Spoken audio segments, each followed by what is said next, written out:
मैंने पुनः प्रश्न किया, हे ईश्वर, इस बात पर यह प्रश्न उठना स्वाभाविक ही है कि कौन सा चयन सर्वोत्कृष्ट होता है।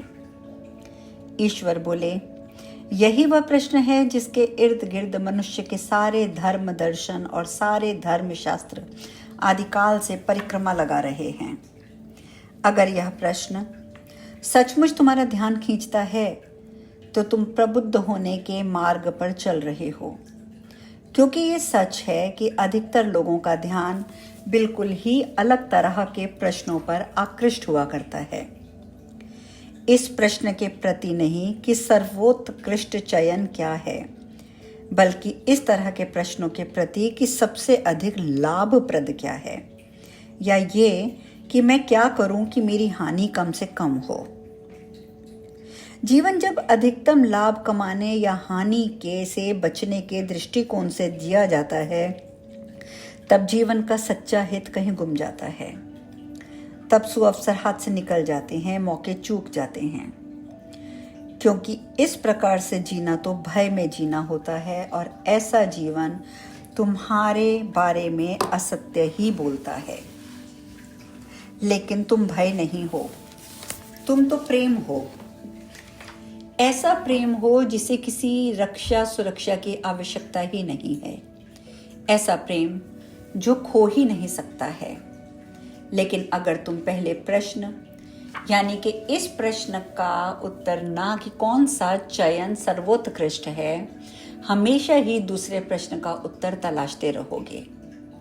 यानी इस प्रश्न का उत्तर कि मेरा अधिकतम लाभ किसमें है, न्यूनतम हानि किसमें है, तो अपने अनुभव में असल बात तुम कभी जान नहीं पाओगे, क्योंकि वही व्यक्ति दूसरा वाला प्रश्न किया करता है जिसके पास कुछ खोने और कुछ पाने के बारे में सोचने को कुछ रहता है, जबकि केवल वही व्यक्ति पहला वाला प्रश्न करता है जो जीवन को एक अलग ही परिप्रेक्ष्य में देखता है, जो आत्मा को उच्चतर जीवन का रूप में देखता है, और जो ये समझता है कि जीतना और हारना, पाना या खोना जीवन का असल पैमाना नहीं है, बल्कि प्रेम करना ही असल पैमाना है।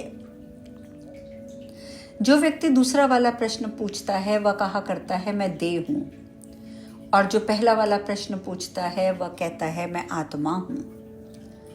तो फिर जिनके पास तुम सुनने के लिए कान हैं, वे ये सब ध्यान से इस बात को सुने।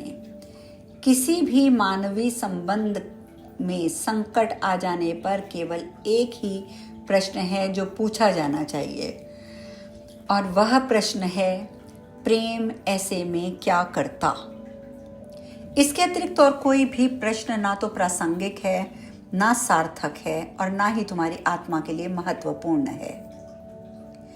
अब तुम व्याख्या के एक नाजुक मुद्दे पर आ पहुंचे हो, क्योंकि प्रेम प्रेरित कार्य के सिद्धांत को अक्सर गलत अर्थ दे दिया जाता है, और ये गलतफहमी ही तुम्हें जीवन में कुड़न और क्रोध की ओर ले जाती है, जिसके चलने ना जाने कितने लोग मार्ग से दूर हो जाते हैं।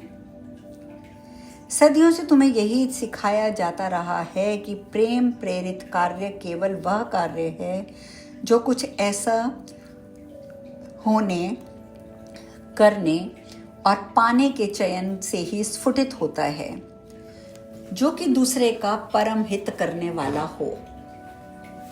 लेकिन मैं तुम्हें ये बता दूं कि सर्वोत्कृष्ट चयन वह होता है जो तुम्हारा अपना परम हित करने वाला हो। जैसा कि हर किसी गंभीर आध्यात्मिक सत्य के साथ होता है, उसी तरह यह वक्तव्य भी तुरंत ही गलत अर्थ का शिकार हो जाता है।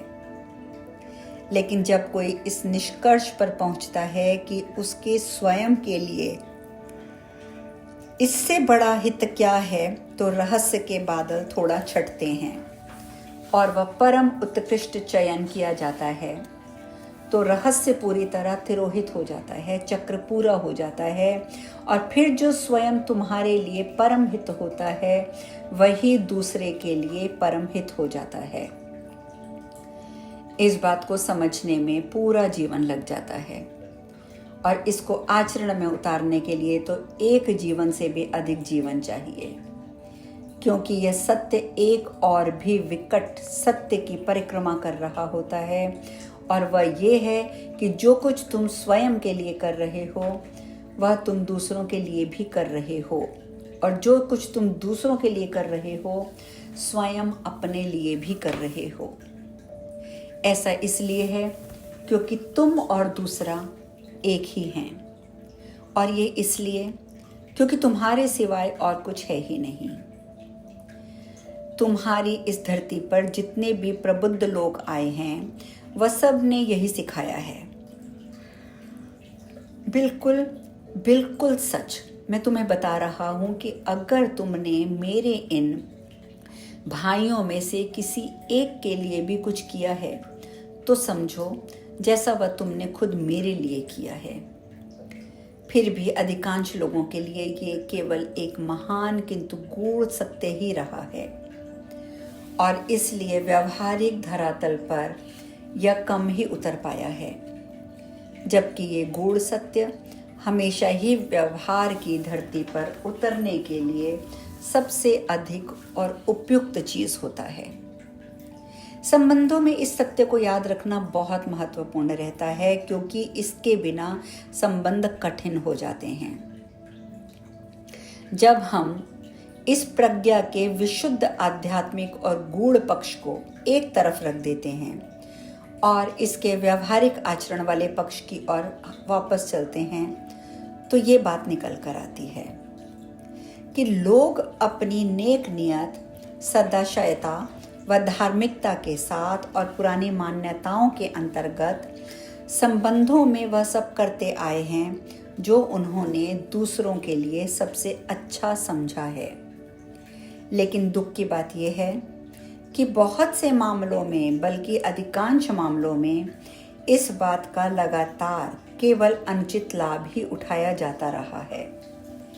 इससे संबंधों में दुर्व्यवहार और गड़बड़ियों की लगातार ये चीजें ही घर करती रही हैं। मैंने कहा, लेकिन वह व्यक्ति भी जो कि दूसरों के द्वारा किए जा रहे बर्ताव के प्रति ऐसा व्यवहार करने की कोशिश करता रहा हो कि जो उचित है, जैसे क्षमा कर देने में वह पहल व शीघ्रता करना, करुणा करना, कुछ समस्याओं और बर्ताव के प्रति हमेशा बीती ताही बिसार देना, आगे की सुध लेना वाली नीति पर चलना।